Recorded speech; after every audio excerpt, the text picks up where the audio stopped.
3, 2, 1.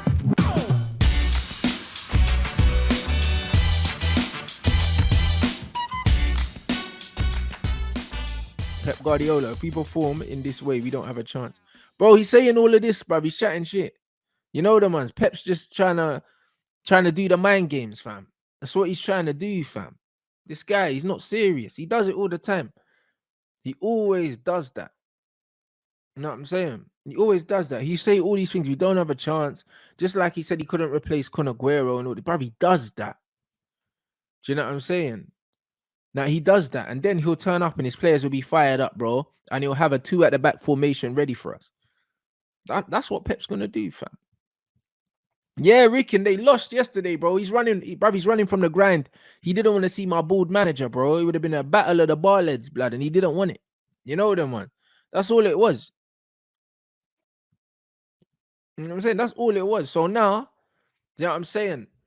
We could potentially like win our first trophy.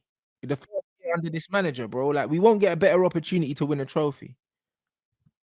We absolutely won't. Do you know what I'm saying? We absolutely won't get a better opportunity. So it's bloody quality. Do you know what I'm saying? Say Peppers are nice. But Pep's just mind games all the time. Who do you fancy in the North London derby? I think it's going to be a draw. The reason why I think it's going to be a draw is I think that Tottenham are going to sit deep, stink the place out, similar to what I think that's what they're going to do. I think that's what they're going to do. The Bald Classico, that's not bad, you know. It might have to be that. We have to run that, you know. We have to run the Bald Classico thing.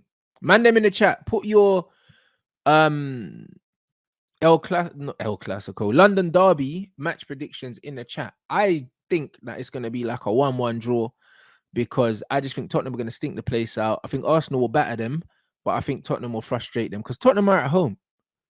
If Tottenham were going to Arsenal, I would say flat out Arsenal are going to absolutely send them over.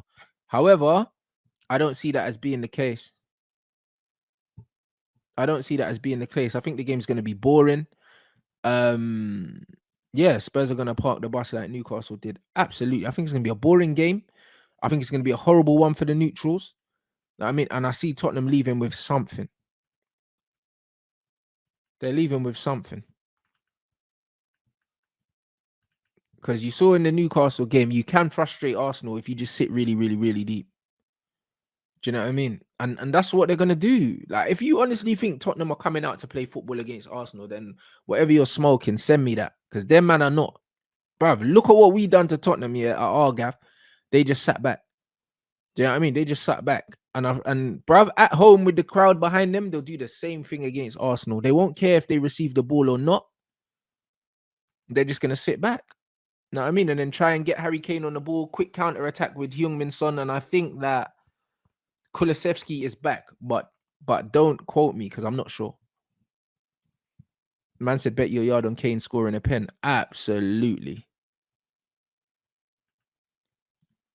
Rants, would you take Matoma? I haven't seen enough of him. He looks tidy, but I haven't seen enough of him. So I'm gonna say no. Yeah, I'm gonna say no. If Tottenham sit deep, I think we'll have enough to break them down. They ain't Newcastle organized. You're right, but what they do have is on the break, they have Kulusevski and Son running off Harry Kane where they can hit you on the counter. Do you know what I mean? Newcastle don't have that quality up front. Yeah, I mean Newcastle are doing miracles, yeah, with the players that they have out injured. But let's not get it twisted. As poor as Tottenham are, they still have one of the most dangerous attacks in the league if they're on it. If they're on it. Do you know what I mean? So we don't really know. We don't really know. Man said you got Matoma just needs to stay at that level. You're right, bruv. Markovic, Minamino, Lallana. It's true. Sometimes being a big fish in a small pond, yeah, is what some of these men need, bro. They just cook. You know, like that. They just absolutely cook, bruv. And that's just what it is. And then they go to a bigger club. There's more competition. They can't do what they used to do in other places. Do you know what I'm saying? And also, a lot of these guys as well, yeah, They can't get match rhythm because they're not starting week in, week out. If he comes to Man United, he ain't nowhere near starting week in, week out. So he'll be making 20-minute cameos here and there. Would he be able to make an impact? Who knows?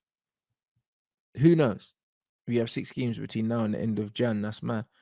Bro, but this is why having Weghorst in, especially with Martial's fitness and the way he's getting back to match sharpness. Remember, Martial ain't played a full season in a long time. So he's not fit enough to play all these games. So you need to have another body in there up front because he was our only striker. So the people that are complaining about Weghorst, it's a good signing. It's very low risk. We didn't pay a single penny for the guy.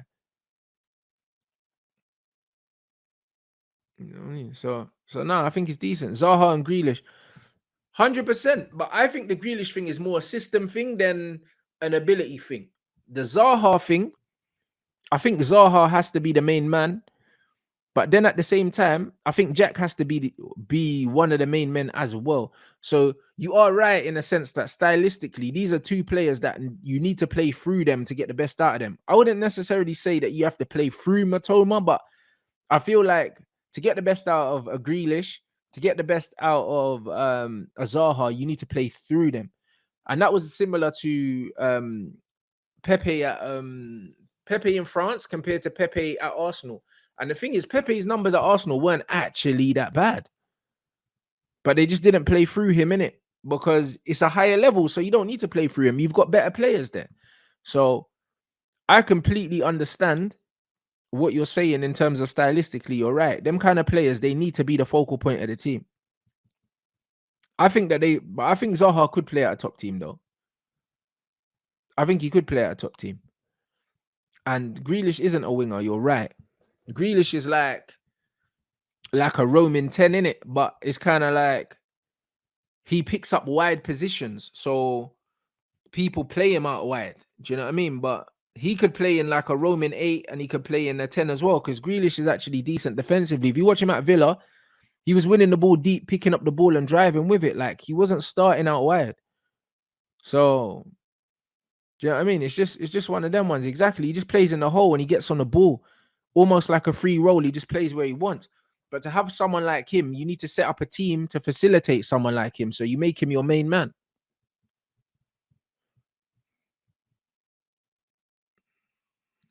Rants, do you think Garnacho gets cooked in? Brother, 100%. Them man probably rip him because, you know what I mean? I've been in a lot of dressing rooms and there's no way you can be wearing the next man's underpants and you're not getting cooked in the dressing room. He's getting fried. I promise you.